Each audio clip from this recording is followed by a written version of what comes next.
Hinduism is going through a sort of a transition. Where is it going wrong? Of course, the core terms being Hinduism versus Hindutva. Where did that turn happen, and what is it that is going wrong, and what should be the way back? If you look at, for example, the Abrahamic streams, they all are dualistic. There you say there is the creator God. Advaita Vedanta says at the middle level, you are free to worship your favorite gods and goddesses, but a point comes when you have to realize that it's just, if I am real, the entire universe comes from a creator God. Logical. Logical? Very logical. Next problem is, nobody has seen that God, but I came from that God. So I need to have some history. Now that's what is happening with Hinduism today. Even inside Hinduism, there's Shaivism, there is Vishnuism, there is Shaktiism. They are fighting. Oh, there is tremendous conflict. Tremendous conflict.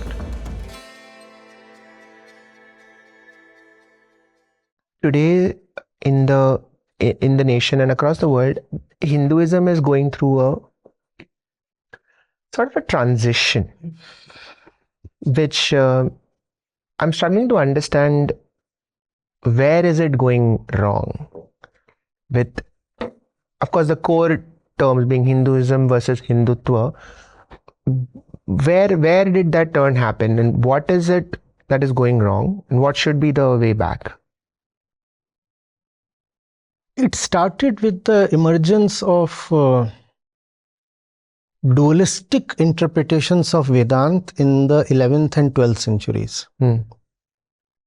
That process of dualistic interpretations continued right till 15th, 16th centuries. What is a dualistic interpretation? It's very interesting. So, Vedanta, which is actually Advaita Vedanta, that's how the entire world knows this. Advaita is the Vedanta. But as you know, Advaita is not the only Vedanta. There are other interpretations of Vedanta. Yes. So, Advaita is total subjectivity. There is me. There is me. And I do not need anybody to attest that, because that is the only thing I do not need anybody else for. If there is no me, who is asking this question? If there is no me, who is the sufferer? So, this much and only this much is certain, I am. I might be false or whatever, but I am. Even if I am false, I am. In dualistic interpretations, which exist in India, which also exist across the world, if you look at, for example, the Abrahamic streams, they all are dualistic. There you don't say only I am. There you say I am and there is the creator God. In Advaita, even that is not. In Advaita, there is no creator God. There is no creator God. No God created this. Not at least at the top level, Paramarthik level. At the Vyavaharik level, you can worship your favorite God, which is fine. So here, at the lower level, it might be polytheistic. Yes, yes. But at the higher level, at the highest level, there is just monism. Nothing else. It's not even monotheistic. It's not even monotheistic. Atheistic. It is atheistic, definitely atheistic. In that sense, if you want. Yes. To, otherwise, it can be used in a very disparaging sense also. Right. But Advaita Vedanta says at the middle level, you are free to worship your favorite gods and goddesses. But a point comes when you have to realize that it's just you, the Supreme Self, and accept that there is no reality. So Satya, which is Atma and Brahma, that is beyond all the gods and goddesses that you worship. But that's not the way of the dualistic interpretations. What do they say? They say I am, and I am this body. I'm not the one who is looking at the body, I am the body itself. So that's the point from where all the dualistic schools start, in India and abroad. And because I am the body, therefore the universe has to be material. Yes. Because if I am the body, this sofa has to be real. If this sofa has to be real, this stage has to be real. So the ground beneath it, the earth has to be real. Other people have to be real. The other people have to be real, and the entire universe then has to be real. So everything is real. And if all this is real, where does all this come from? if all this is real, it has to come from somewhere, because if I am real, then the shirt that I am wearing came from a factory, a creator. Therefore, if I am real, the entire universe comes from a creator God. Logical. Logical? Very logical. The next problem is, nobody has seen that God. But I came from that God. So I need to have some history. So then I weave stories about my God. And the stories that you weave about your God will never align with the stories that I weave about my God. Even if it's the same God. Even if it's the same God. Right. Therefore, there will be conflict. Right.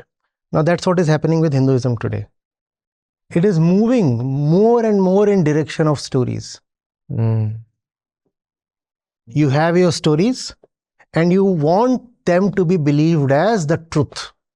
And if you do not believe in my story, then you are my enemy. So even inside Hinduism, because there are many, so there is Shaivism, there is Vishnuism, there is Shaktiism. Different people will follow different set of stories and teachings. They are fighting. Oh, there is tremendous conflict. Tremendous conflict between the Vaishnavas and the Shaivas. Yes. Tremendous conflict. And the reasons for the conflict almost... Same thing. I have my favorite God. I know what the God did. I have complete belief in my God. And my God is better than your God. Because he is God. He is the God. The God. He is the God. Your God is in fact not God at all. God at all. Not God at all. Out of just courtesy, I might say mine your God. But in my heart, I believe mine is the God. And you are mistaken. You are mistaken, obviously. And someday you will realize. Someday you have to realize, and I have to be a missionary who is out to proselytize you. Therefore, I'll be on a conversion spree. And that's what Christianity and Islam has done. That's what people in India also want to do now. And this applies to my belief systems also. So the way I live my life is how you should live your life. How you should live your life. And Advaita does not... It is basically an expression of my ego, you see. Because he is my God, therefore he is the real one. You know, ego extending itself to that extent. He is the God because he is my God. My God. This kid is the best because... He's my kid. He's my kid. This house is the best because it is my house. This country is the best because it is my country.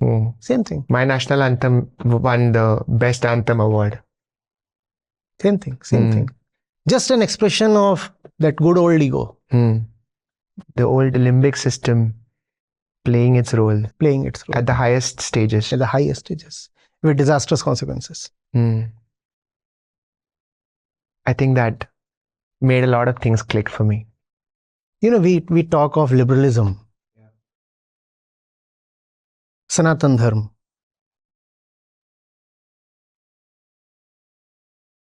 Talks of liberation, not just liberty. Unfortunately, that same religion is turning into a den of dogma. We said in the early parts of our talk, there is nothing prohibited really in Adhyatma or Vedanta. All you are told to do is look at what you are doing. After that, it's your own game, your life, your choice. But please do honestly look at what is happening. So ours really is the pinnacle of liberalism when it comes to the various religions. And it's a sad thing to see that we are turning more and more, you know what. So my theory is that everyone will go towards the least effort path. And I feel that understanding non-duality takes effort, cognitive effort. Oh, it not just cognitive effort, hurts. It hurts. It tells you that which you think of as your life is not your life. That which you think of as your choice is not your choice. That which you think of as your love is not your love. It is just a chemical thing. So it is almost violent. It's almost violent. It humiliates. It strips you down to the core. Yes. And people run away. I experience it every day. Yes. Irrespective of how much you want to sugarcoat it, it really bites. Yeah, it is not easy. Not There easy. was that story of Shankaracharya who had to leave, and his mom was that was the Insisting that story, right? yes. And the crocodile comes in, and there was a story of he has to give up his mom, his family, in order to truly go down. The mother has to relieve him if his life has to be saved. Yes. And only then the mother says, "Fine, son, go." Go. So that's the story. Yeah. Yeah, I just remembered that. So that is hurtful. That's hurtful. There's a reason why people will not go down that path. Yes. But if you do not go down that path, it will hurt you all the more. What's the alternative? We might opt for the easier route. It takes us nowhere. Yeah. So that's the only route. And it's not a route. We said it's the pathless path. Nobody is dictating any terms, any paths to anybody. That's a Buddhist. That's a Buddhist thing. It's a Buddhist thing. Yeah. So you have to look at it yourself. And but the thing is, if you're honest in looking at yourself, what you will see would not be pleasant, at least initially. But one must have the guts to stand that. No, it's like entering into your own self and discovering there is a dungeon in there with a lot of rotten things and a basement with full of primitive stuff that has decomposed and that needs to be cleared away. So it's that kind of thing. Which brings us back to the first point that you said, which is spirituality is self-observation without bias. Without bias, and with a lot of love and courage. If you don't have that love, if you don't have that, then the bias would inevitably creep in. Yeah. That has brought us incidentally to a very beautiful word that we have not used so far, not looked at so far. Love. We often think of Advaita as something dry, and we have spoken of it in those terms even today. It hurts, it bites, there is rigor and such things. It's born out of love. All those things, the hurt, the bite, you can bear only if there is love. Love for the truth, love for yourself. Love to know. Love to know. Only when you have that pulsation within, that beating heart within, can there be unbiased self-observation. So it's not as if the path of self-observation is a path devoid of love. No. It's a path that is founded on love. I think this is the feeling I would like to leave everyone with who's watching this, which is when you step out into this journey of self-observation, the feeling that you should have in you is one of love and curiosity to get to your own truth. Nothing else. You're not doing this for anyone else. As you said, there is no one else. And also you need to be a little jovial, not too serious. You see, because you'll see unpleasant things when you come upon them. Yeah. If you become too serious about them. That's the beautiful thing about irony. Yeah. If you can appreciate irony, you'll have to smile at it. You see, otherwise you will turn a hypocrite. Right. It's the nature of ego. The nature of ego. You will look at things that stink. Now, unless you just make a joke of them, or you'll have to deny their existence and get into all kinds of subversions. Yes. So, one must be able to accept oneself as a fool. I'm an idiot, I'm a fool, and I'm happy with that. I laugh at myself. Yes, I do things that are very stupid. And an even greater stupidity is that I often do not see things as stupid. And ha. Correct. There is this instinct in all of us to be so prim and proper all the time. But there's not. One has to take himself lightly. Right. Who am I? I love it. As soon as you said that, I relaxed. I was like, "Theek hai yaar." Oh man, Acharya Ji, thank you so much for this. I realized that we could have an entire night of conversation. Between science and spirituality, there is so much to intervene. I have spent so many nights doing just that. So many nights. So many. And I've been privileged to have people who could tolerate me all night. Incredible. Just download the Acharya Prashant app. And there you go to the community section. And you have live testimonials streaming in at the rate of 1 every 5 minutes. I'm seeing lives change in thousands, if not millions, every day in front of my own eyes. We are doing it. Right. We have actually done it. Join the community of more than 2 lakh participants on the Acharya Prashant app. Your first month is completely free. You'll get full access to Gita Mission. On the app, you will get regular live sessions, daily exclusive conversations with Acharya Prashant, access to the vibrant Gita community, wisdom exams, curated news, audiobooks, quotes, and much more. Search Acharya Prashant on Google Play Store or Apple App Store and download now.